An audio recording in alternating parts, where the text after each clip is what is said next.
Jadi saya minta dicarikan jalan yang lurus, dituntun, dan diampunilah dosa-dosa saya. 3 hari ada di Mekah, jalan ke Masjidil Haram, melaksanakan tawaf yang mengelilingi Ka'bah itu 7 kali. Lepas baju ihram saya berdiri sambil berjalan-jalan di depan orang-orang yang sedang berdoa itu, yang membaca Al-Quran semuanya. Saya berdoa, ya Tuhan, ampunilah saya Tuhan, dan bimbinglah saya untuk menuju jalan yang benar, yang lurus Tuhan. Dalam video ini, saudara-saudara yang dikasihi oleh Tuhan, seorang bapak asal Banten melakukan ibadah haji di tanah Mekah, dan tentunya adalah untuk memperdalam imannya di dalam agama Islam. Tetapi sesuatu yang sangat luar biasa bahwa justru di tanah Mekah itulah dia dijumpai oleh Tuhan Yesus, dan akhirnya dia memilih untuk terima Yesus sebagai Tuhan dan Juru Selamat, tinggalkan agama Islam, karena dia merasa bahwa ternyata kebenaran itu di dalam Yesus Kristus. Yesus Kristus adalah Tuhan dan Juru Selamat. Dan saat ini menjadi seorang yang sangat luar biasa di dalam Tuhan, tekun di dalam Tuhan. Untuk lebih lengkapnya, saudara-saudara, kita saksikan bersama-sama berikut ini. Saudara-saudara kekasih Tuhan Yesus, pada malam hari ini saya akan bersaksi sesuai dengan apa yang telah saya alami. Nama saya lengkapnya Santoso Jaluwahono. Usia saya kalau ada di gereja paling muda, jadi 68 tahun. Saya di gereja dipanggilnya Pak D, ada di rumah juga panggilnya Pak D. Gitu. Kalau di rumah sama di Serang saya dipanggilnya Pak Haji. Jadi karena tadinya saya juga memang sudah pergi haji gitu ya. Jadi waktu itu saya lahir ada di Solo, dari Solo. Tahun 1954 gitu. Nah, saya waktu itu usia 11 tahun baru lulus kelas 6, itu orang tua saya, papa saya meninggal. Jadi saya 8 bersaudara, laki 4, perempuan 4. Begitu juga istri saya juga 8 bersaudara sama, laki 4, perempuannya 4 juga. Emang sama, kayak jodoh sekali. Nah, waktu ditinggal sama papa saya, itu ibu kayaknya karena penghasilan juga minim ya, anak-anaknya banyak dititipin ke saudara-saudaranya ibu, saudara-saudara bapak. Kebetulan saya dititipkan ke saudara bapak, paman saya, yang ada di desa. Paman saya petani, seorang petani. Di sana ya pada umumnya dulu di sana itu masih mengikut kepercayaan gitu ya. Jadi saudara, kepercayaan ada di Jawa sana. Jadi kalau ada lebaran itu, nanti sebelum lebaran itu ada sesaji-sesaji ada di meja itu, makanan-makanan katanya sama leluhur yang sudah meninggal itu senangnya apa gitu. Kalau makanannya apa itu disediakan semuanya. Nanti bisa dimakan kalau pagi hari gitu, pas lebarannya. Nah, jadi kepercayaan di sana itu karena saya dari kecil 11 tahun jadi mengikuti paling saya tadi. Cuman status agamanya adalah Islam gitu. Tapi Islamnya ya Islam, ada yang bilang Islam apa ya? Abangan begitu. Seperti itu. Nah, terus selesai saya sekolah SMA. Jadi saya terus diajak sama kakak saya, kakak sepupu saya di Jakarta. Tepatnya ada di Tanjung Priok, di Sunter. Di situ saya ya mencari pekerjaan gitu kan, karena ya terhitung saya orang yang tidak mampu gitu. Waktu sekolah SMA aja sana saya juga cari uang sendiri untuk biaya sekolah, kan seperti itu. Jadi di Jakarta di sini saya membantu kakak saya yang ada di Jakarta, tapi sambil mencari-cari pekerjaan, saya melamar gitu. Akhirnya saya diterima waktu itu ada di Fakultas Kedokteran Gigi Salimba, UI. Nah, di situ saya jadi driver, jadi sopir. Karena saya kebetulan dari Solo sana sudah punya SIM A. Dan saya punya keahlian untuk jadi montir. Jadi saya menurunkan memperbaiki mobil, mesin-mesin mobil itu apa saja mobilnya, saya bisa. Sampai sekarang juga saya bisa gitu ya. Ya, saya juga pernah di sini di Depok ini saya punya kendaraan minibus mini Arta itu ada 3, jadi tidak pakai montir, saya kerjakan sendiri. Jadi dari keahlian saya yang di sana itu saya uh, bisa menjadi bekal saya ada di Jakarta. Nah di Jakarta saya selama di sini saya melamar-lamar itu juga, terus akhirnya saya ditawarin untuk kuliah sama dokter gigi yang saya itu. Nah saya memilih kuliah waktu itu ada di arsitek begitu. Nah terus sampai itu saya selesai, terus saya bekerja ada di perusahaan kontraktor. Terus saya berpikir saya bekerja sampai berapa tahun 76 sampai 78. Akhirnya di 78 itu saya ingin membuka usaha sendiri dengan pengalaman saya sudah bekerja tadi. Akhirnya saya buka perusahaan, buka CV yang saya kenal nama CV Putra Santosa. Ya puji Tuhan saya dapat pekerjaan-pekerjaan dari Pemda Bogor, Pemda Depok, dan saya rekanan ada di PT Matahari Group Dunia Dinamika Nusantara DDN. Saya banyak sekali untuk mengerjakan dari dunia dinamika Nusantara itu, seperti bikin mall yang ada di Depok, di Karawaci, dan Kerawang waktu itu. Tahun 1998.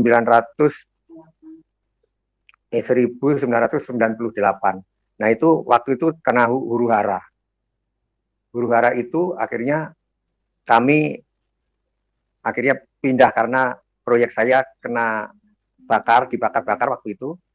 Saya terus pindah haluan, saya buka kuliner bebek, yaitu saya bisa mendapatkan spesies baru penyilangan antara bebek dan intok, yaitu TikTok. Nah itu saya promosikan, terus saya mintakan surat ke Menteri Kehakiman, saya dapat hak cipta TikTok itu. Jadi mulailah tahun 2001.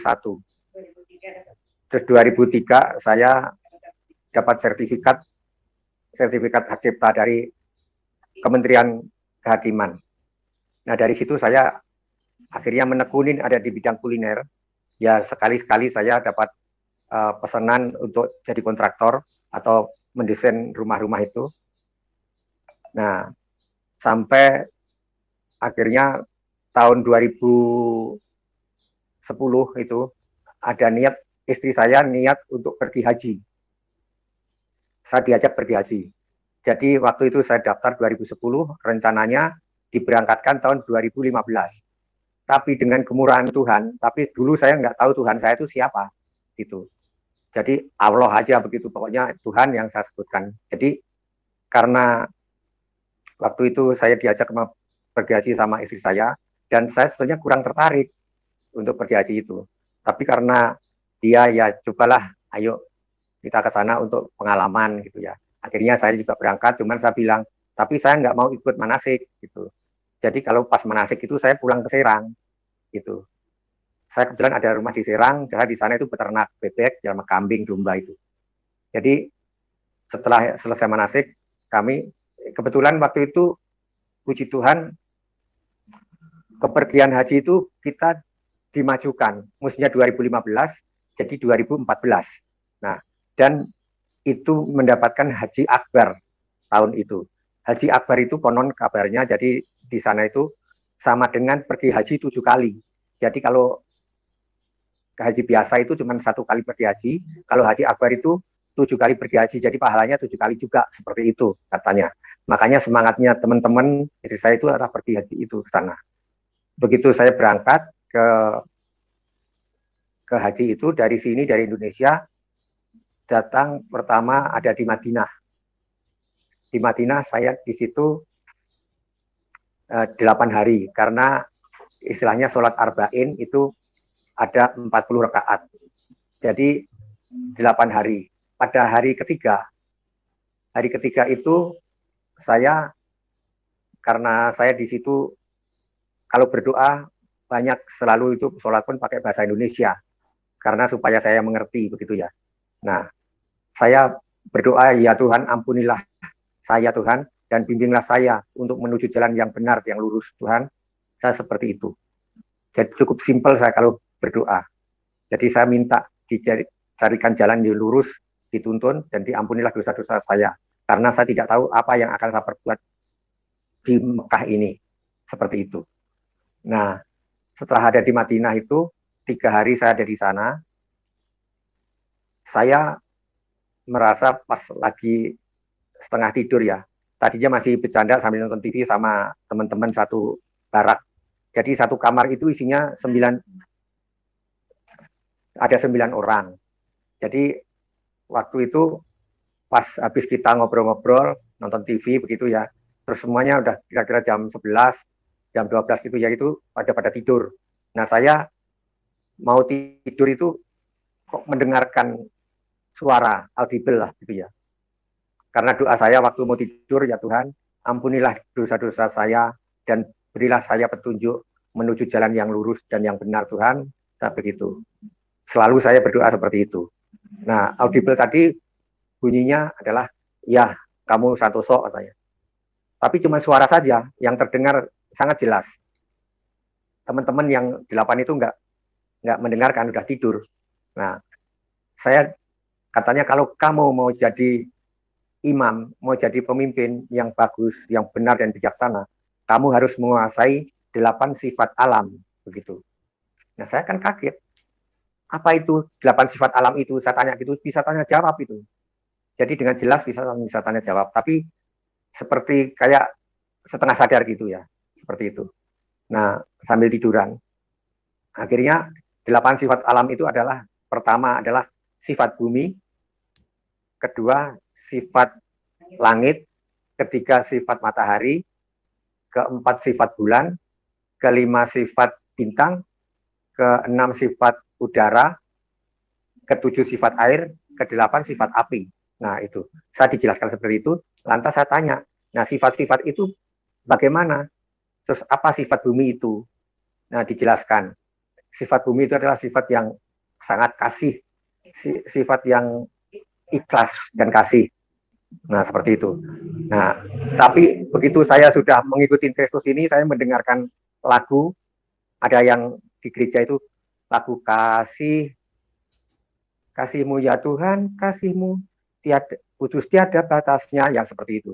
Loh, berarti ini ada di kebaktian tuh ada juga ya, gitu. Setelah saya mengikuti Kristus ini. Nah, sifat yang kedua itu saya tanya, sifat bumi itu apa ya, gitu. Yang tadi sifatnya adalah kasih dan ikhlas. Itu seperti apa? Nah, saya dibilang bahwa kamu kan sudah jalan-jalan ada di Arab ini. Kamu melihat hijaunya tanah Arab sekarang ini karena tanah yang dibawa dari Indonesia, gitu.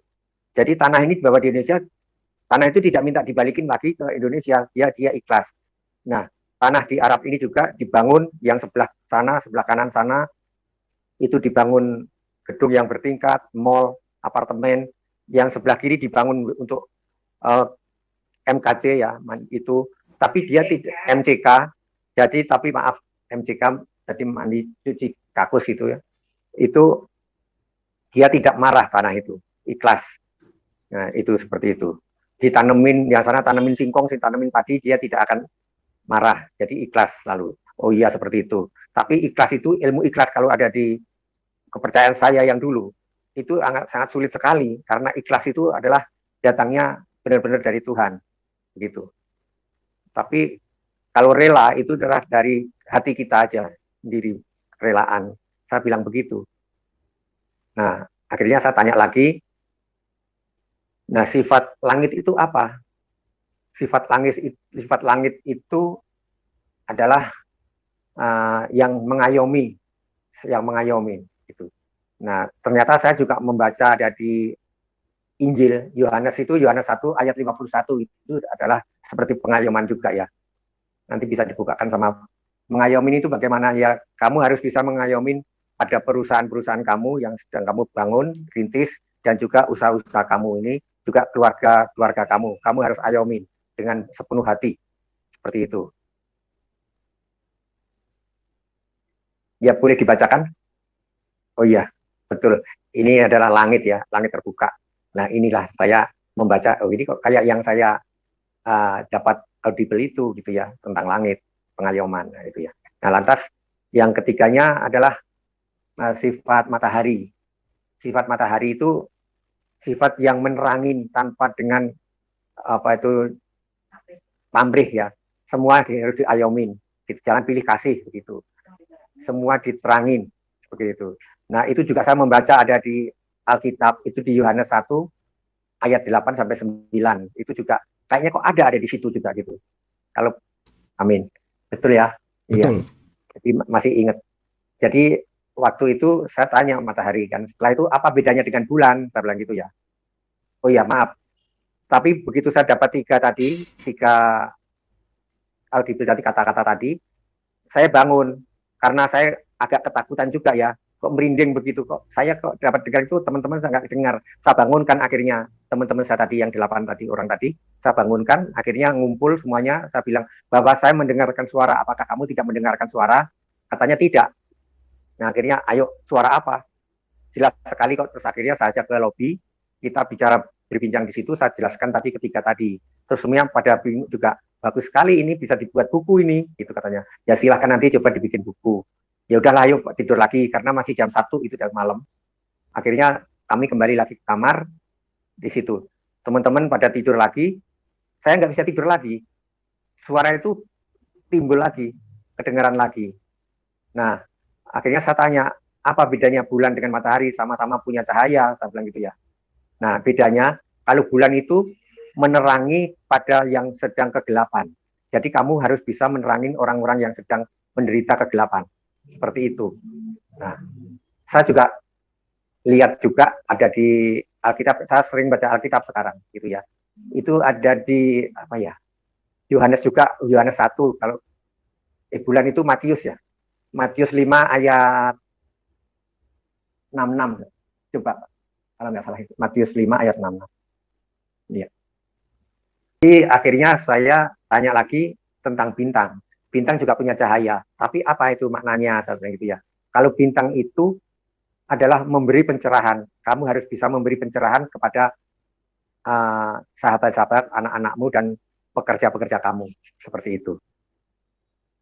Nah, setelah itu saya bangun lagi. Setelah bangun lagi, saya bangunkan lagi teman-teman itu tadi. Kayaknya dia juga agak, aduh, udah mau subuh ini katanya gitu ya. Udah jam 2. Nah, akhirnya mendengarkan juga apa yang saya katakan tadi. Dengan serius dia ditulis juga semuanya. Nah, setelah itu kembalilah tidur lagi, masuk ke kamar lagi. Di situ saya pikir sudah nggak akan berlanjut itu bicara itu, tapi dengar lagi, ya Tuhan, ini Tuhan saya atau siapa nggak ngerti ini saya. Saya berdoa lagi, ya Tuhan, kalau Tuhan memang menghendaki saya akan jadi orang yang benar, ya kan, tuntunlah saya ke jalan yang benar Tuhan, dan ini supaya bisa jadi atau berkah, kalau dulu saya berkah gitu ya bagi saya gitu dan keluarga saya. Akhirnya dilanjutkan sifat udara. Sifat udara itu apa? Sifat udara itu kamu harus bisa fleksibel gitu ya. Jadi fleksibel, kamu bisa di orang yang miskin, kamu baru harus bisa menjadi orang yang kayak orang miskin. Terus kalau ada orang yang duduk, sama-sama duduk, berdiri sama tinggi seperti itu. Nah, saya juga pernah dengarkan, tapi lupa saya di surat apa ya, di udara itu, Pak Gembala itu bilang bahwa kalau kamu jadi orang Yahudi, kamu jangan jadi orang Yahudi. Walaupun kamu bukan orang Yahudi, tapi kamu bisa menarik orang Yahudi tadi. Kalau kamu jadi orang mana begitu. Kayaknya seperti itu, betul Bung? Ya, itu. Nah, akhirnya udah selesai itu, buktinya apa? Tentang udara. Saya bilang, katanya begitu, katanya udara itu fleksibel itu ya. Coba kamu tiupkan udara tadi ke balon, mesti bentuknya kayak balon. Kalau balonnya bulat ya bulat, balonnya bundar ya bundar. Iya. Jadi setelah itu udara itu kalau ditiupkan ke ban, mesti akan berbentuk ban. Jadi kamu harus ikuti seperti itu. Iya. Tuh. Mudah-mudahan saya bisa waktu itu ya gitu. Langsung akhirnya dilanjut ke air. Kamu tahu apa itu maknanya air gitu kan ya. Saya tahu bahwa air itu adalah sumber kehidupan sebenarnya itu. Terus gitu. Dari 8 sifat alam tadi adalah kehidupan. Tidak ada satu orang tidak akan hidup, apapun tidak akan hidup seperti itu kan. Jadi semuanya itu adalah sumber kehidupan dari 8 sifat alam tadi. Nah, terus air itu apa? Sumber apa? Saya tanyakan. Air itu adalah apa ya? Kejujuran. Air itu adalah kejujuran. Coba kamu arsitek sering ada di proyek. Kalau kamu nimbang sesuatu pakai waterpass, itu mesti jujur dia. Ada sebelah kanan dan sebelah kiri mesti ditimbang akan sama tingginya. Seperti itu. Juga coba kamu perhatikan gelas itu kamu isi air yang bening. Terus kamu tuangin tinta yang warnanya biru. Dia mesti akan berwarna biru, tidak berwarna merah. Dia jujur begitu. Kamu tuangin tinta yang merah, dia tidak akan bilang kuning. Pasti dia akan bilang merah. Itulah kejujuran ada di air. Oh iya dah gitu. Nah, terakhirnya api. Nah, api itu apa? Katanya api itu adalah tegas dan bijaksana. Seperti itu. Jadi kalau kamu mempergunakan api tadi dengan sewajarnya, kamu akan beruntung gitu. Tapi kalau kamu tidak wajar memakai api itu, kamu bisa menimbulkan kebakaran. Nah, itulah amarah, katanya api. Api itu adalah amarah. Nah, saya juga pernah membaca itu di Alkitab, api itu adalah simbol kejahatan. Amarah itu ada di apa ya? Kok semuanya itu kok ada yang dikatakan ke saya kok setelah saya baca di Alkitab, kok ada semuanya ya? Nah, dari situ akhirnya saya akan berpikir. Setelah saya pulang dari itu, dari Madinah dari Madinah saya pergi ke Mekah. Saya di Madinah itu juga puji Tuhan, saya diberi kelancaran dengan doa saya tadi dikabulkan kan. Saya diberi kelancaran, tempat tinggal saya, hotel saya itu di depan persis Masjid Nabawi. Jadi saya tinggal turun dari hotel, keluar udah masjid gitu. Jadi tidak seperti teman-teman yang sampai naik kendaraan itu 3-4 kali. Jadi bisa 1 jam sampai 2 jam. Dia mempersiapkan mau ke masjid saja bisa dari pagi subuh itu habis sholat terus langsung berjalan. Begitu. Kalau dia mau sholat subuh itu juga udah jam 2, itu jam 1, jam 2 itu udah jalan dari hotel. Itu. Tapi saya dikasih kemudahan benar sama Tuhan saya. Waktu itu Tuhan saya, pokoknya saya Tuhan aja gitu. Belum tahu siapa Tuhan saya yang sebenarnya. Tuhan saya yang hidup itu yang mana saya belum tahu. Jadi setelah itu saya ada di Mekah, ya alhamdulillah. Alhamdulillah lagi. Maaf, alhamdulillah. Puji Tuhan ya. Saya dapat hotel itu di depan terminal persis, jadi seperti ada di Madinah. Itu namanya Hotel Mabas Jin. Itu ya. Jadi konon kabarnya tempat itu dulu untuk memenjarakan jin. Jadi jin-jin pada ditaruh ada di situ. Dikumpulkan seperti itu katanya pemandu wisata yang ada di sana. Nah, setelah itu di situ saya 3 hari ada di Mekah. Ya, setiap harinya pada jalan ke Masjidil Haram melaksanakan tawaf yang mengelilingi Ka'bah itu 7 kali seperti itu. Terus nanti ada syar'i yang waktu itu ceritanya Siti Hajar itu punya anak Ismail yang baru kehausan, dia mencari air yang lari dari Sofa ke Marwah, lari-lari kecil. Nah itu kita ikutin juga seperti itu gitu. Nah setelah 3 hari saya ada di Mekah, saya dibawa ke Mina.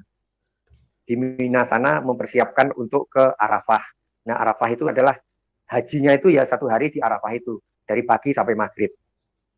Nah di Arafah itu waktu di Mina itu saya berdoa lagi seperti itu karena panasnya ada di Mina itu luar biasa, 52 derajat Pak kali memang saya. Jadi saya ada di Jakarta, ada di Depok aja udah panas nggak kuat, mesti dalam rumah pakai AC. Di sana yang tendanya itu muatnya kan 500 orang ya satu kloter. Jadi umpel-umpelan begitu, tidurnya cuma pakai tikar yang ukuran 1x2, ada di tanah begitu. Atasnya tenda. Jadi saya nggak kuat panasnya, itu pengap sekali panas, akhirnya saya pingsan. Saya pingsan ada di situ ya agak lama. Jadi waktu itu saya merasa sejuk sekali, saya ada di tempat yang sangat enak sekali, tidurnya pulas gitu, kayaknya sejuk. Saya jalan sana jalan sini tuh enak, bukan kayak itu, kayak ada di Mina begitu ya, kayak di Mekah. Jadi enak sekali gitu ya. Tapi tiba-tiba saya siuman, saya bangun gitu ya, istri saya nangis gitu. Terus orang-orang yang teman-teman saya satu tenda itu pada ngumpul ngerumunin saya, katanya mendoakan saya gitu ya. seperti itu. Ya mungkin didoakan apa saya nggak ngerti karena saya nggak ingat, nggak sadar. Tapi saya tanya sama istri saya, kenapa kamu nangis gitu ya? Istri saya malah bercanda. Jadi saya nggak mau jadi janda, katanya seperti itu. Saya nggak mau jadi janda. Iya, kamu tadi udah pules banget gitu. Sedangkan panasnya kayak gini, kamu tapi katanya pules banget. Ya saya karena nggak sadar aja. Nah dari situ saya setelah sadar, saya merasakan panas lagi, nggak kuat lagi. Sampai saat kompres pakai air yang dikasih es itu di kepala saya, nggak kuat juga. Akhirnya saya lepas baju ikrom, saya telanjang dada, sebetulnya nggak boleh, tapi saya kan udah nekat aja, saya buka telanjang dada aja sih. Nah, saya lepas baju ikrom saya berdiri sambil jalan di depan orang-orang yang sedang berdoa itu, yang membaca Al-Quran semuanya. Saya mondar mandir situ sambil bilang, ya Tuhanku, ampunilah Tuhanku, saya bilang gitu. Tuhan, saya nggak kuat Tuhan, tadi saya sudah pingsan. Sekarang akan dikasih apa lagi Tuhan dengan seperti ini Tuhan. Ya Tuhan, saya mohon turunkanlah hujan Tuhan. Hari ini supaya semua merasakan sejuk dengan hujan tadi Tuhan, saya bilang gitu kan. Bolak-balik saya mengucap seperti itu tadi, tiba-tiba tidak sampai 5 menit, itu ada suara geledek yang kencang sekali, semua pada kaget ya, yang teman-teman ada di kemah itu. Akhirnya dengan geledek tadi langsung hujan lebat sekali, air sampai masuk ke tenda, ke dalam tenda. Nah istri saya lari-lari keluar, membuktikan karena tendanya kan ditutup ya, rapat. Keluar benar-benar hujannya lebat banget, sampai masuk ke dalam. Akhirnya saya dipanggil, papa, ayo doa kamu dikabulkan. Ayo kita keluar hujan-hujanan. Diterima gitu. Akhirnya saya ikut keluar sama istri saya, hujan-hujanan situ seger sekali. Sejuk, enak. Akhirnya setelah itu saya masuk lagi, reda hujan, ya udahlah panas lagi. Nah itulah, seperti itu. Nah setelah 2 hari ada di Mina, persiapan untuk ke haji tadi yang ke Arafah. Nah di Arafah sana hari Jumat, pas mau Jumatan itu sekitar jam 11 gitu ya, itu tidak ada angin sedikit pun. Daun-daun yang kecil itu aja nggak bergoyang seperti itu. Tendanya kan cuma pakai parasit ya, parasit yang tengahnya ditunjang sama bambu atau kayu, terus ditarik ke kanan kiri, depan belakang seperti itu. Jadi satu tenda parasit itu isi paling juga 4-5 orang gitu. Nah di situ saya merasa nggak kuat lagi, sampai saya keluar dari situ, masuk di kamar mandi, saya guyur-guyur air terus. Begitu dipanggil sama istri saya, suruh balik lagi, baju sudah kering lagi, saya duduk situ lagi, akhirnya saya bangkis-bangkis yang sampai keselak-selak. Nah teman-teman yang sebelah-sebelah saya sampai merasa kasihan saya sampai begitu, karena saya nggak kuat bener kan. Akhirnya saya minta kertas sama istri saya sobek-sobek, saya tulis, itu saya, ayo mah, kita mohon lagi berdoa supaya minta angin kesejukan, saya bilang gitu. Saya tulis, saya kasihkan sebelah-sebelah saya, di belakang saya, di depan saya, sama di samping kanan kiri. Saya kasih begitu, dibaca, katanya apaan ini? Berdoa kok mintanya angin, kemarin mintanya hujan gitu ya, sekarang minta angin. Ya buktinya kemarin saya minta hujan juga dikabulkan, sekarang saya minta angin, ya mudah-mudahan doa saya dikabulkan lagi gitu ya. Setelah saya berdoa sama istri saya juga berdoanya sama, mohon angin kesejukan. Nah setelah selesai saya amin, itu angin datang benar, sejuk. Nah saya bilang sama teman-teman itu sebenarnya, nah saya berdoa amin kan keluar lagi kan, berarti doa saya dikabulkan, saya dijamah benar sama Tuhan gitu. Nah dari situlah saya setelah itu mulai berpikir, aduh saya dikabulkan terus, ini permohonan saya kepada Tuhan saya dikasih rezeki. Waktu di Mina itu ya saya ceritakan tadi, di Mina itu ya setelah pulang dari Arafah itu maghrib jam 6 itu kita dibawa ke Musdalifah. Di sana di Musdalifah itu sampai jam 12 malam. Di situ tidak ada tenda, tidak ada pohon, jadi padang pasir ya seperti itu. Tapi di situ banyak split, batu kecil-kecil itu, batu pecah. Gitu. Memang dihamparkan segitu, seluas berapa hektar dihamparkan batu-batu pecahan itu, split itu, batu koral. Itu untuk diambil, satu orang itu mengambil 21 butir. Itu untuk melempar, katanya itu kepercayaan sana, untuk melempar setan ada di Jumroh Aqobah. Jadi di sana konon kabarnya zaman Nabi dulu itu ada setannya dilemparin dengan batu. Satu hari satu orang melempar 7 kali, 7 batu. Jadi untuk 3 hari berturut-turut berarti 21. Jadi kami mengantongin batu 21 untuk balik lagi ke Mina. Jadi jam 12 malam dari Musdalifah saya pergi ke Mina, balik lagi ke camp Mina itu. Di situ 3 hari. Hari pertama setelah pagi itu kita pergi ke Jumroh Aqobah tadi untuk melempar batu, tapi keadaan saya sakit, kaki saya kram yang sampai tidak bisa jalan. Nah akhirnya saya bilang sama kepala rombongan, sama teman-teman, sama istri saya tidak bisa ikutin untuk jumroh. Terus katanya bisa diwakilkan gitu kan. Iya dah wakilkan saja, saya bilang gitu kan. Nah akhirnya saya nggak jalan pada hari itu, hari pertama. Tapi puji Tuhan berkahnya sangat melimpah dengan doa saya tadi. Yang biasanya teman-teman saya yang ada di situ tuh sampai nggak kebagian makan minum, ya kan? Apalagi tahun 2013 itu ada kejadian bahwa untuk makan minum konsumsi ada di Mekah itu sampai kesulitan. Tapi 2014 itu sudah ada. Ternyata ya masih ada yang kekurangan waktu itu. Tapi begitu saya nunggu di situ, saya cuma nama istri saya. Ternyata ada di belakang itu, di kemah saya itu, ada satu orang yang sedang sakit juga. Itu orang PU yang tinggalnya di Pasar Jumat. Dia sampai muntah darah di situ. Kebetulan saya ada, terus dengeran huawei-nya, saya datengin, terus saya ya kerikin, saya kasih minyak angin, terus bajunya saya ganti dengan baju saya, karena penuh darah itu tadi.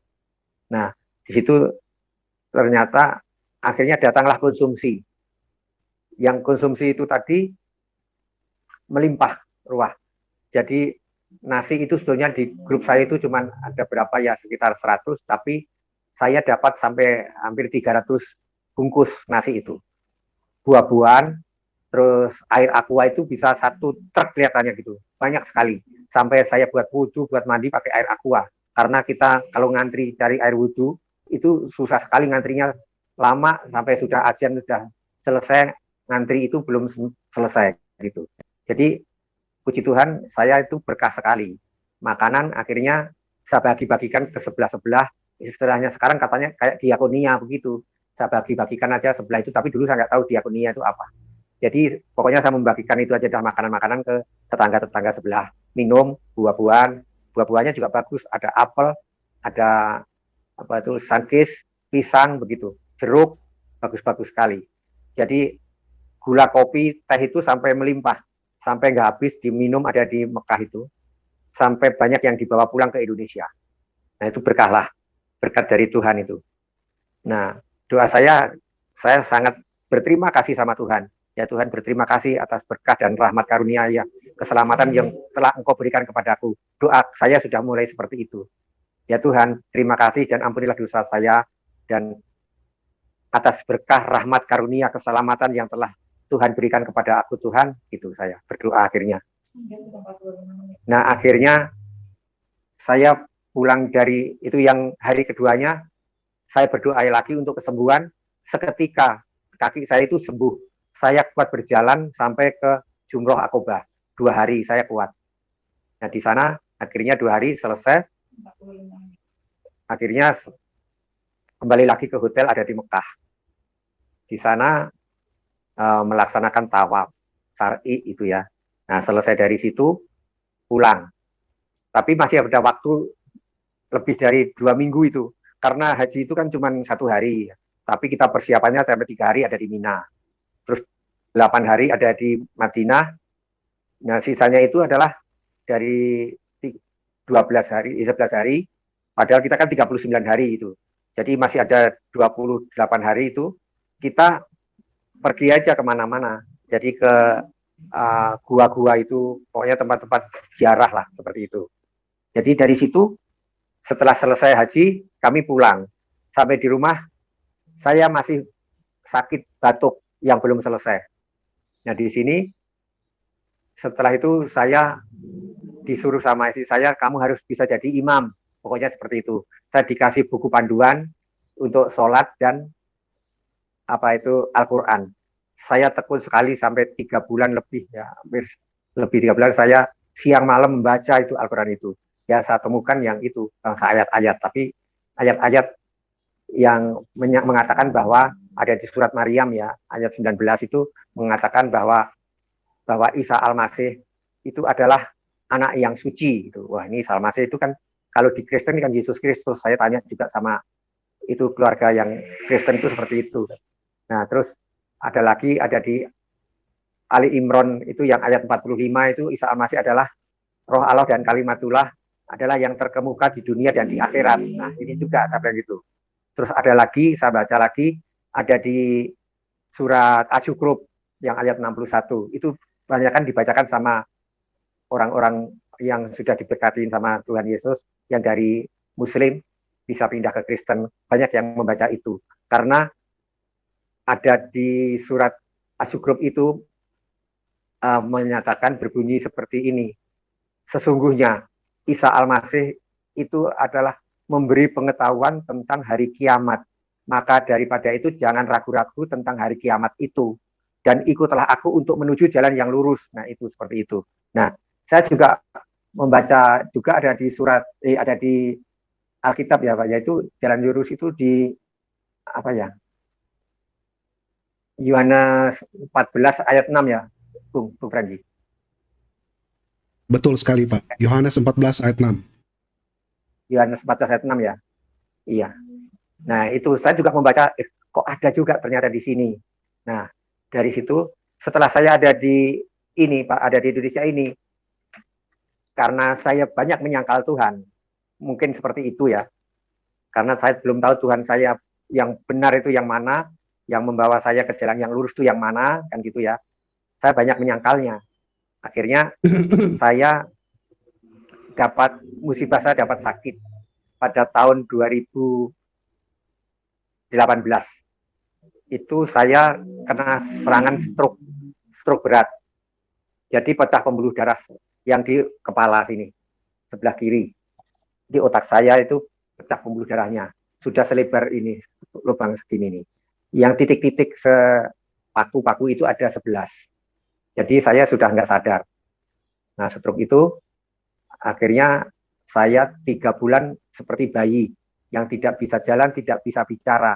Sekarang ini alhamdulillah saya bisa bicara lancar, bisa bersaksi ada di sini. Ya, seperti itu. Jadi waktu 3 bulan itu seperti bayi, ngomong nggak bisa, bergerak, menggerakkan tangan aja nggak bisa. Jadi setelah 3 bulan itu mulai saya bisa menggerakkan tangan kanan. Akhirnya karena kalau saya belum bisa bicara, tangan saya kanan diikat dengan lonceng sama istri saya. Kalau perlu saya tarik loncengnya bunyi kling kling kling kling, berarti saya minta apa dikasih, seperti itu ya. Alhamdulillah saya bisa mulai dari sedikit-sedikit terapi, akhirnya sampai sekitar ya bisa 1 tahun lah gitu. Saya bisa pulih, bisa berjalan, ya pun berjalannya dengan terapi dengan pelan-pelan, menggerakkan tangan, kaki, semua bicara sudah mulai bisa agak lancar, tapi mulut saya masih menyong, sampai sekarang masih miring ya mulut saya. Gigi juga sudah berubah sekali semuanya. Hidung saya ini bengkok, patah, gitu dengan stroke itu tadi. Nah, sampai sekarang tangan saya yang kiri belum bisa normal. Jadi saya belum bisa megang yang fokus dengan tangan kiri saya ini. Jadi kalau saya akan menunjuk itu tangan kiri saya itu seperti ini, belum bisa. Kalau saya mau menjepit begini, kalau tangan kiri mesti ini satu, yang dua ini dalam melengker gini. Ini dibuka nggak bisa ini. Ini harus dibeginikan. Nah, ini baru kebuka. Nah, itulah keadaan saya. Tapi ya puji Tuhan, saya sudah bisa seperti ini. Kata dokter, ini sudah luar biasa. Katanya ini Tuhan sudah luar biasa. Tidak ada yang sampai bisa normal 100%. Seperti itu. Sampai kemarin dokter jantung saya itu memperagakan sampai ikut miring-miring begitu, tangannya diginikan gitu ya. Bapak tahu kan, orang stroke biasanya tangannya sampai begitu ditarik, jalannya itu buka mulutnya aja susah gitu. Nah, dari situ setelah saya sembuh, saya kena lagi serangan, jadi itulah saatnya saya terserang batu empedu. Yang besarnya batu empedu itu sudah sebesar biji melinju. Bung Franky tahu melinju? Iya. Tahu ya. Kira-kira 1 kali 2 cm ya, itu. Sampai 3 cm gitu. Nah, itu ada 2 biji yang ada sini. Jadi sakitnya luar biasa. Nah, itu saya dirawat 11 hari ada di RSUD Pasar Minggu. Di RSUD Pasar Minggu itu saya sudah nggak kuat ya, 11 hari itu. Saya tidak bisa tidur dengan telentang. Saya 11 hari itu tidurnya ada di kursi roda. karena saya sudah dibelikan kursi roda sama istri saya waktu saya stroke, jadi saya bawa ke rumah sakit. Di situ saya tidur duduk di kursi roda. Jadi seperti itu saudara Besari. Badan saya bengkak-bengkak. Bengkaknya bengkak keras gitu. Nah, itu dokter belum bisa mendiagnosa itu apa penyakit saya itu. Tuh. Setelah itu saya nggak kuat, napas saya aja sampai begitu pakai oksigen aja sampai nonstop, nggak bisa tidur gitu ya. Kencingnya susah kali juga. Nah, akhirnya diagnosanya sudah ketemu bahwa saya itu kena batu empedu, seperti itu katanya. Makanya terus bengkak saya itu karena bukan jantung, paru-paru saya kerendam air itu katanya. Jadi airnya tidak lancar untuk keluarnya. Nah, lantas saya itu pingsan ada di situ, ada di rumah sakit itu. Saya nggak merasakan apa-apa, kayak mimpi begitu lagi saya. Saya mimpi ada di situ itu ya. Saya ketemu sama orang-orang yang seperti pakai jas hujan itu hitam-hitam, yang ujungnya sini nih topinya itu lancip gitu kan, jas hujan itu banyak sekali, kayaknya ribuan orang lah, berjejer baris gitu, dari jauh itu udah kelihatan rame-rame ya. Saya nggak tahu dari mana gitu, rasanya namanya mimpi ya. Itu mimpi ini akhirnya jadi kenyataan gitu. Nah, saya ketemu sama dia karena saya itu kesasar mau kemana, arah saya nggak ngerti dalam mimpi itu. Saya akhirnya ikut dia jalan-jalan gitu, mengikuti jalan di pinggir dia itu aja. Tapi saya nggak kenal satupun, nggak ada yang kenal, dan saya tidak disapa dengan orang-orang itu. Seperti itu. Akhirnya sampai di persimpangan jalan, dia belok ke kiri, saya ngikut belok ke kiri, kira-kira saya dapat 10 meter gitu ya. Saya dipanggil sama orang yang saya tidak tahu siapa orangnya. Panggilannya adalah, "Nak, marilah ke sini, jangan ikut mereka, ikutlah aku ke sini," begitu. Dengeran jelas, saya membalikan badan, saya cari, orangnya nggak ada. Saya panggil-panggil, "Bapak, Bapak," gitu ya. Saya sambil lari, kelihatan satu bayangan itu naik ke atas gitu kan. Saya ikutin sambil teriak-teriak, "Bapak-bapak." Itu ternyata saya ngigo ya. Jadi istri saya membangunkan saya. Nah, saya waktu baru ngigo itu ternyata saya baru diangkat sama suster, dipindahkan supaya tidurnya bisa enak begitu ya. Itu diangkat sama istri saya, sama suster saya. Itu saya teriak-teriak, "Bapak-bapak," itu. Nyari-nyari, sampai di atas saya lelah sekali dan nggak bisa jalan. Di situ ada pohon yang rindang sekali. Sangat sejuk, rumputnya hijau, enak. Nah, di bawah sana ada lautan yang enak, jernih, dan ada pelangi. Gitu ya. Saya di situ ya istirahat, nyender di pohon itu, tapi bapak saya, yang saya panggil bapak saya pikir bapak saya yang sudah meninggal ya, gitu. Tapi nggak ketemu. Nah, terus saya kedengaran suara tangisan, sambil teriak-teriak juga, "Papa, Papa," begitu ya. Itu di atas, yang orang jalan tadi ke atas, ke belok ke kiri, saya kan belok ke kanan. Jadi dia belok ke kiri, naik itu di atas, kayaknya tebing tinggi gitu ya, dengan suara, "Papa, Papa, jangan tinggalkan aku nggak mau ditinggal sendiri," gitu katanya. Itu istri saya nangis begitu. Nah, dari situ saya bilang, "Aku di sini nih, Mah, aku di sini." Tapi istri saya juga nggak tahu itu. Terus dia juga, "Ini aku di sini," saya ternyata ada di pangkuan dia. Nah, waktu sebelum saya sakit, saya pulang dari haji itu ya, itu ada teman saya yang mengirimin lagu, namanya Pak Yopi, Chinese itu ya. Itu orang Kristen. Nah, itu ngirimin lagu, saya juga nggak tahu lagu ini itu bagus. Lagunya "Indah Rencanamu Tuhan." "Indah rencanamu Tuhan di dalam hidupku," gitu ya lagunya. Seperti itu. "Walaupun ku tak tahu," itu seperti itu. Nah, akhirnya nyanyian ini kok bagus ya, Mah. Istri saya juga senang sekali nyanyi itu. Waktu itu saya kalau ke Serang, ke Pandeglang itu, nyanyi lagu itu terus saja. Seneng, kayaknya enak sekali dengernya, dari kita merasakan nyaman sekali gitu asal nyanyi lagu itu. Tapi saya tidak tahu itu lagu-lagu Kristen ya, lagu rohani Kristen itu saya nggak tahu. Nah, terus lagi saya di TV saya mendengarkan waktu Natalan itu Pak Wiranto menyanyi lagu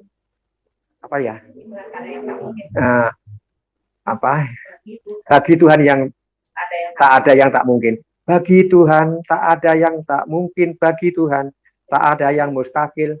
mujizatnya disediakan bagiku, ku diangkat dan dipulihkannya, itu lagunya. Nah itulah yang jadi favorit saya dengan istri saya di situ. Nah waktu saya sebelum siuman itu, saya ada di pangku sama istri saya, kepala saya, itu di pangkuan istri saya sambil nangis, sambil nyanyi itu. Nah saya dengar lagu itu, saya akhirnya bangun. Terus saya dibilang sama istri saya, Pak ini saya, gitu sambil nangisannya. Terus akhirnya saya sadar, saya bisa melihat istri saya peluk istri saya, dan sambil nangis berduaan lah gitu. Saya ceritakan saya mimpi seperti itu. Nah akhirnya suster datang pagi-pagi, suster bilang, Bapak ini diagnosa dokter bahwa Bapak kena batu empedu. Jadi besok Bapak harus dioperasi, seperti itu. Jadi mulai nanti jam 9 malam Bapak harus puasa gitu. Sampai besok dioperasi. Nah, setelah itu saya puasa sampai pagi itu ya. Nah, pagi itu suster datang lagi. Pak, nanti jam 9 itu Bapak mau dioperasi gitu kan ya. Nah, mau dioperasi ini biasanya di sini ada yang mendoakan seperti itu. Oh iya, bagus gitu ya kan sama itu. Nah, Bapak mau didoakan sama ustadz atau pendeta? Seperti itu tanyanya. Wah, saya bilang begini dengan spontan karena dalam pikiran saya, di benak saya ya, saya setiap saat berdoa didoakan sama ustadz. Waktu saya sakit di situ juga ada ustadz yang datang, saya didoakan dengan bahasa Arab yang saya tidak mengerti artinya. Seperti itu kan doanya itu, dengan bahasa Arab saya nggak ngerti artinya. Ya cuman amin-amin saja kan. Nah akhirnya saya bilang sama istri saya, Mah, kalau saya minta didoakan dengan pendeta gimana ya Mah? Gitu. Biar ngerti, kalau pendeta kan bahasanya Indonesia, kalau itu kan ya nggak apa-apa gitu. Istri saya, wah dah senang sekali, alhamdulillah istri saya juga menyetujui. Akhirnya saya bilang sama suster itu, saya minta didoakan sama pendeta begitu ya. Nah susternya keluar, nggak lama kemudian, kira-kira adalah ya setengah jam atau berapa jam kira-kira, itu kembali lagi, Pak, Bapak tadi minta didoakan sama pendeta ya Pak? Iya sus, bilang gitu.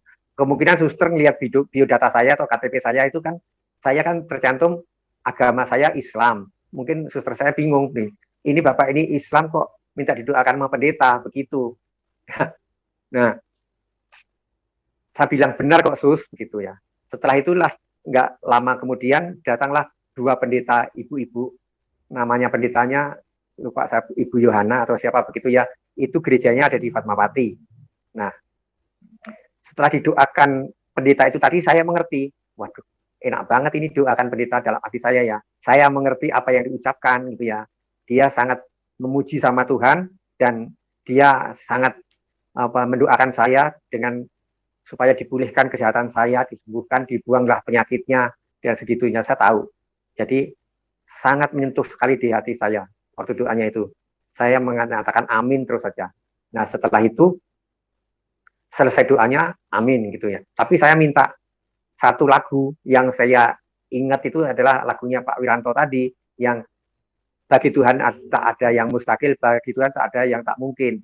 Mujizatnya disediakan bagiku, ku diangkat dan dipulihkannya. Nah seperti itu.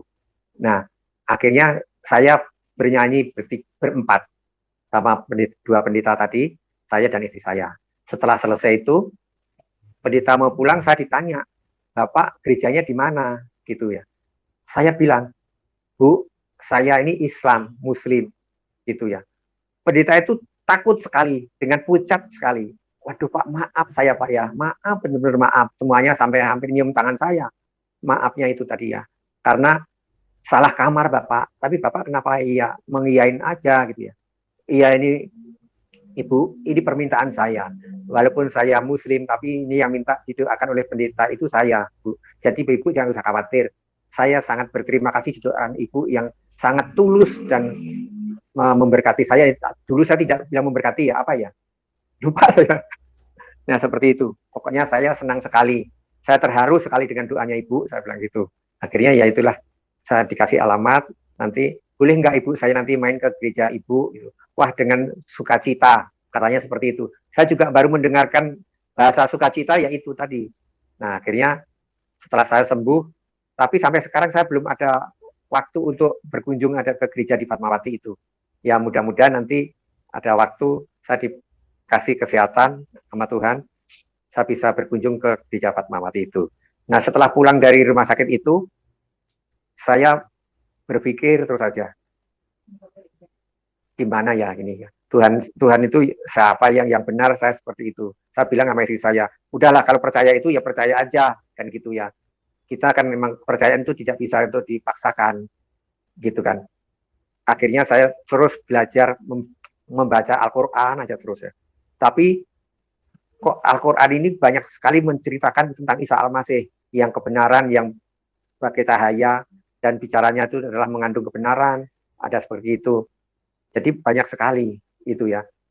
Akhirnya saya, cobalah saya mau cari Alkitab. Akhirnya saya dapatkan Alkitab, saya baca juga di situ. Nah itulah ada kemiripan, nah gitu. Ya ada kemiripan, tapi ya ada yang tidak mirip banyak juga, gitu ya.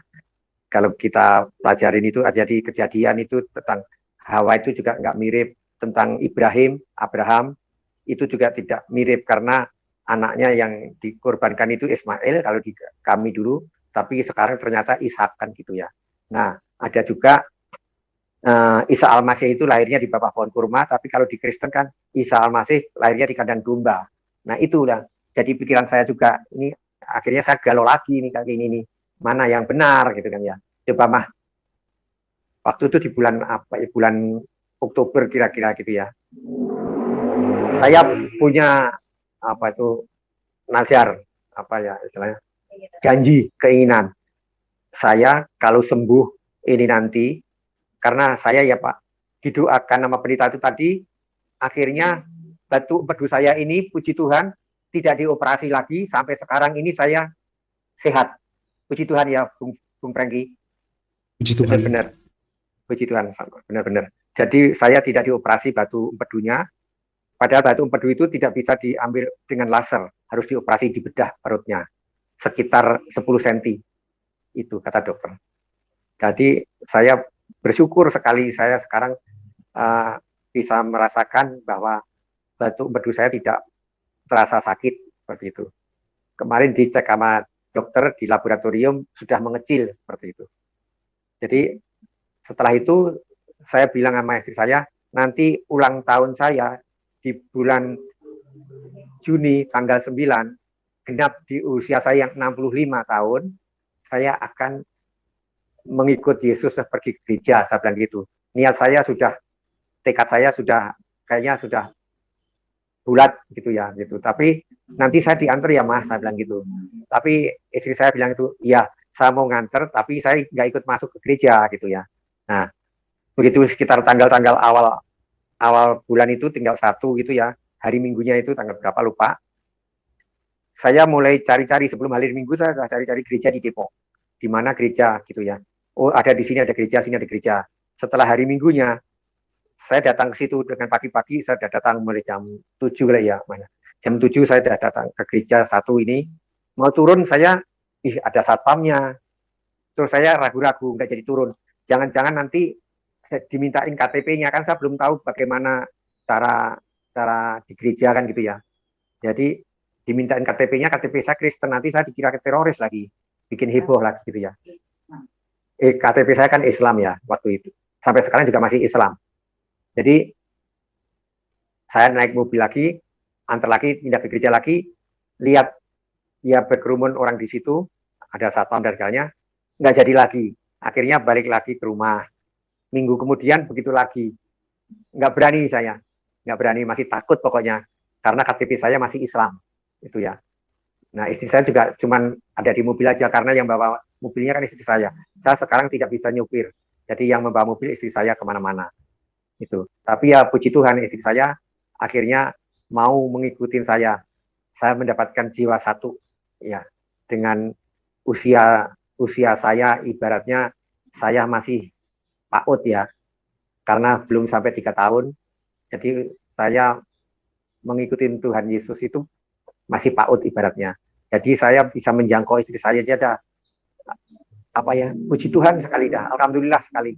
Benar-benar istri saya mau, awalnya juga nggak mau masuk gereja, tapi akhirnya dia kasihan saya jalannya aja masih apa ya, belum lempeng lah gitulah istilahnya orang Betawi.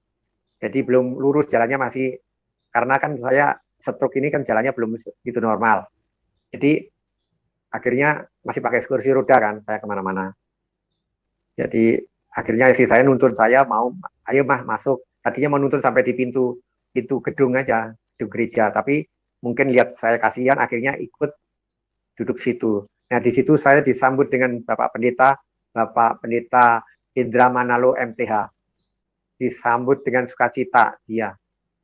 Terus akhirnya saya diperkenalkan, terus saya diajak setelah selesai ibadah, saya juga, wah ibadah seperti ini. Saya berdua sama istri saya juga pokoknya suruh berdiri. Kalau duduk. Selama saya di gereja itu, kok lagu yang saya dengung-dengungkan itu kok nggak pernah dinyanyikan ada di gereja ya Mas, bilang gitu. Jangan-jangan memang itu bukan lagu apa itu, lagu Kristen gitu ya. Sampai berbulan-bulan itu, bahkan sampai sekarang ini kok udah hampir 3 tahun tidak diucapkan itu lagu itu gitu, nggak dinyanyikan. Saya pikir juga bukan lagu gereja. Ternyata berapa minggu yang lalu itu dilakukan yang bagi Tuhan yang tak ada mustahil, bagi Tuhan yang tak mungkin itu dilakukan, di situ dinyanyikan. Nah di situ. Jadi pada titiknya saya dengan didoakan oleh pendeta tadi, itulah mulai saya tertarik untuk menjadi murid Kristus. Nah itu. Nah setelah Pak Pendeta tadi mendengarkan cerita saya tadi, tapi saya tidak bersaksi. Saya bersaksi itu baru ada di sini karena saya mendengarkan selalu di ini Miracle TV ini. Saya nyetel hampir setiap ada tayangan, saya mesti nyetel ini kan di Miracle TV ini. Ya saya sangat bersuka cita. Terus saya bisa menghubungi saya bisa masuk ada di live streaming ini, di Zoom ini. Puji Tuhan, saya bisa bersaksi dengan apa yang telah saya alamin, telah saya temukan ada di Mekah pada waktu saya pergi haji dan waktu pada saya sakit yang didoakan oleh Ibu Pendeta itu.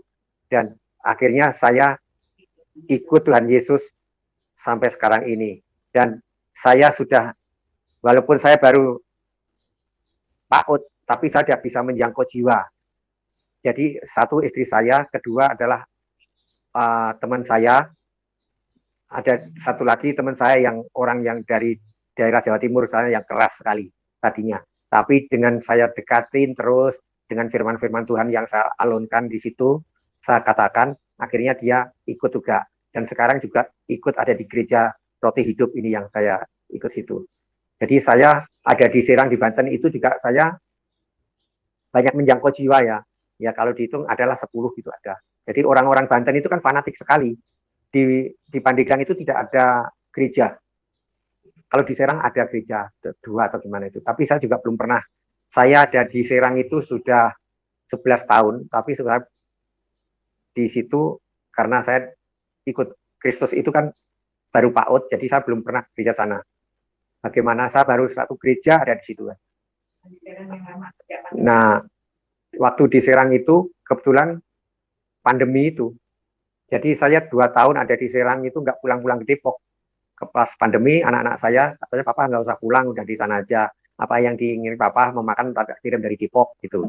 Nah akhirnya saya ada di Serang berternak bebek sama domba, itulah. Jadi gembala domba. Disitulah Pak Franky. Jadi ya. Setelah itu ya saya waktunya masih ada ya Pak Franky. Masih ada Pak. Saya dengan senang mendengarnya ini Pak, dengan semangat. Silakan. Saya waktu ketemu itu ya, ketemu sama orang-orang yang hitam-hitam itu, yang pakai jubah hitam, terus kerudungnya atas itu yang mengerucut itu kayak jas hujan itu. Itulah saya kan dipanggil. Marilah, nak, gitu. Kesini nak, mari kesini nak. Jangan ikut mereka, ikutlah aku. Nah, setelah saya cari bapak-bapak gitu ya, kok nggak ketemu itu. Ternyata saya juga membaca di Alkitab ya, di Injil itu ada di di Matius 11 ayat 28 ya, Bung Franky ya. Marilah kepadaku yang letih dan lesu. Betul. Dan yang berbeban berat, kalau nggak salah seperti itu ya. Aku akan memberi kelegaan padamu. Iya nggak? Amin. Ya, betul ini. Marilah kepadaku semua yang letih lesu dan berbeban berat. Aku memberi kelegaan kepadamu. Dah, betul. Puji Tuhan saya masih ingat. Nah itulah Pak. Itu juga, ini berarti waktu itu ya, ini Tuhan saya emang benar-benar Tuhan Yesus kalau gitu. Nah, akhirnya saya ngajak istri saya itu, tapi ya sampai sekarang anak saya bertiga belum bisa mengikuti saya seperti itu. Tapi saya sudah menjangkau jiwa dari sahabat-sahabat teman-teman saya di luar sana, tapi anak saya belum bisa. Tapi saya juga berpikir gini, Bapak Saifuddin Ibrahim aja, orang yang sudah didengkotnya di Muslim, itu juga tidak bisa mengambil anaknya, 3 anaknya itu kan, sampai sekarang. Kalau anaknya Pak Saifuddin Ibrahim itu kan malah menentang sekali. Tapi kalau anak saya ini patuh-patuh sekali. Tapi ada satu anak ini yang Prita namanya, itu sudah mulai ya agak dekat begitu ya, agak dekat seperti itu. Ada satu yang sudah agak mendekat begitu ke saya. Ya, mohon topang doanya aja sama Bung Franky supaya nanti anak-anak saya dan cucu saya bisa mengikuti jejak saya untuk jadi murid-murid Kristus. Gitu. Nah, ada di Gereja Roto Hidup ini, gembala saya, karena saya itu mendapatkan spesies baru TikTok tadi, bebek dan intok, itik dan intok, persilangan itu tadi. Gembala saya memberi nama TikTok itu perpanjangannya adalah T-nya itu Tuhan, I itu K-nya Kristus. Tuhan itulah Kristus. Toknya tiap orang aku injili itu. Tiap orang ku injilin, itu toknya. Jadi TikTok itu Tuhan ialah Kristus, tiap orang ku injili. Itu. Nah, puji Tuhan akhirnya Amin. dengan TikTok itu saya bisa menginjil. Yaitu walaupun saya menginjilnya dengan cara saya, dengan cara Islam ya, Al-Quran gitu. Karena di daerah Banten itu sangat sensitif ya, orangnya masih fanatik sekali. Sampai gereja aja nggak ada kan seperti itu ya, di Pandeglang. Jadi kalau saya pakai istilahnya is gitu ya, mesti langsung dijawab. Kalau yes ya, saya bilang yes itu mesti dia langsung no gitu. Tapi kalau saya is okay gitu. Maksud saya yes itu Yesus, itu mesti dia no, tidak akan terima. Mesti lari dia, pergi. Tapi kalau saya is Isa, dia akan yes malah gitu, oke. Makanya saya selalu pakai is, tidak pakai yes. Untuk cara saya memberitakan Injil ini. Tapi banyak yang saya beritakan itu tadi, nanti setelah itu, kayak hari ini tadi saya memberitakan Kristus itu kepada tukang saya, kebetulan saya punya tukang ada di sini 2. Jadi tadi sudah saya bilangin seperti itu. Kalau Isa Al-Masih akhirnya dia tanya, Pak, kalau Isa Al-Masih itu di Kristen Yesus ya? Nah, itulah jawaban itu, yang pertanyaan itu yang saya tunggu. Biasanya seperti itu. Jadi orang-orang Muslim itu banyak yang tahu sebenarnya kalau Isa Al-Masih itu adalah Yesus Kristus. Cuman ada di Islam adalah nabi. Tapi nabi yang paling mulia itu adalah Isa Al-Masih. Itu menurut kepercayaan orang Muslim ya, saya dulu. Tapi ternyata saya sekarang Isa Al-Masih atau Yesus Kristus itu adalah Tuhan dan Juru Selamat. Itulah. Sekarang saya mengikuti Kristus dan menjadi murid Kristus. Semoga anak cucu saya nanti bisa mengikuti dan tahu dengan kebenaran jalan yang benar. Nah, seperti itu. Karena ada di itu tadilah, akulah jalan yang gimana ya? Yang Yohanes 14 ayat 6. Akulah jalan kebenaran dan hidup ya. Iya, Bung Franky ya. Ya. Yohanes 14 ayat 6 ya. Akulah jalan dan kebenaran dan hidup. Tidak ada seorang pun yang datang kepada Bapa kalau tidak melalui aku. Amin. Jadi itulah, itu seperti ada di Asyugrup ayat 61. Ikutlah aku, inilah jalan yang lurus itu. Sirotol mustaqim, ihdina sirotol mustaqim. Itu kalau itu. Tunjukilah aku pada jalan yang lurus gitu maksudnya. Jadi seperti itulah. Jadi seperti ini. Luar biasa Bapak Ibu saudara-saudara yang dikasihi Tuhan, kesaksian Bapak ini semoga boleh memberi semangat, menguatkan iman kita bahwa kebenaran itu hanya ada di dalam Yesus Kristus. Karena itu bagi saudara yang sudah percaya, jangan pernah tinggalkan Kristus. Karena barang siapa yang tinggalkan Kristus, dia akan binasa. Tapi orang yang percaya akan memperoleh hidup yang kekal. Karena itu saudara-saudara, biarlah melalui video ini boleh memberkati dan semakin memperkokoh iman kita. Sampai jumpa di video-video berikutnya dan Tuhan Yesus memberkati.